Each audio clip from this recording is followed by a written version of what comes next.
Shalom, this is Rabbi Yehuda Levin. I have been meaning to make this video for quite a while, but what has spurred me to do this is that a local yeshiva, Orthodox educational institution in Brooklyn, at their annual dinner, will be having Shmuely Boteach as a guest of honor and a guest speaker. And I feel that it is very wrong to use this discredited individual to support Torah education. And therefore I'm making this video to debunk the myths about Shmuely Boteach, to plead with the parent body and supporters of yeshiva derech hatorah in Brooklyn not to lower the standards that we have of supporting Torah education in the appropriate manners. This is also important for the general public, Jew and Gentile alike, who look at Shmuely Boteach and think that he is a right-wing Orthodox rabbi because of his dress or the way he talks or his quote-unquote scholarship. And I believe in many cases he's giving Torah true orthodoxy a black eye, and we'd like to set the record straight.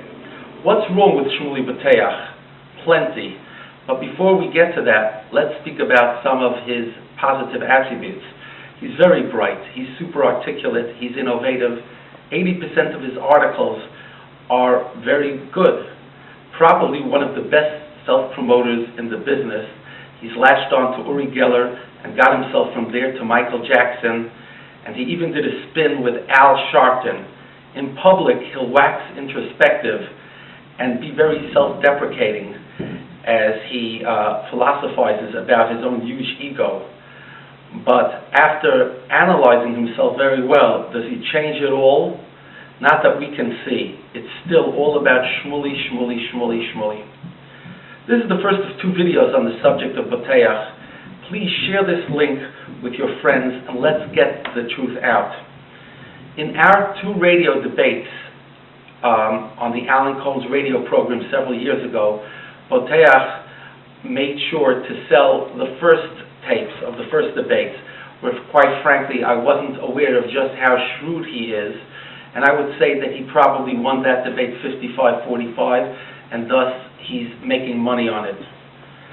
But he doesn't do that with the second set of tapes, because in the second debate, which was supposed to be for 3 hours, Mr. Boteach, Shmuely Boteach, left after 2 hours, and I stayed on for the rest of the program. I'd like to discuss some of the issues that we touched upon, and some that we might not have, but are important. I believe that in his book, Kosher Intimacy, and I use the word intimacy because the three-letter word sex, frankly, that's what animals do. Jews and other individuals who take their reproductive obligations seriously, and they realize that it's a holy act, it's an act which is the Holy of Holies, they would want to refer to this as intimacy. When I told this to Boteach, he indicated he wasn't writing for these kinds of people. There he goes with his arrogance. He was writing for Gentiles, for lowbrows, for irreligious Jews.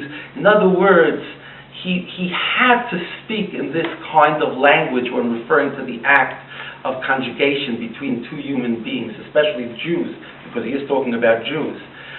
This is part of his making excuses. We all know that Boteach used the three-letter word because if he would have written Kosher Intimacy, he probably would have gotten half the amount of money in his book contract. So that's step number one, his whole attitude and his approach to something which is the Holy of Holies. His scholarship, frankly, is like fertilizer. It might be 20 feet wide, but it's an inch deep.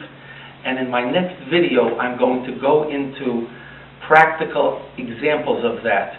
Shmuely Boteach does not belong being honored or speaking on behalf of the Torah institution. This is Rabbi Yehuda Levin. Look at our next video.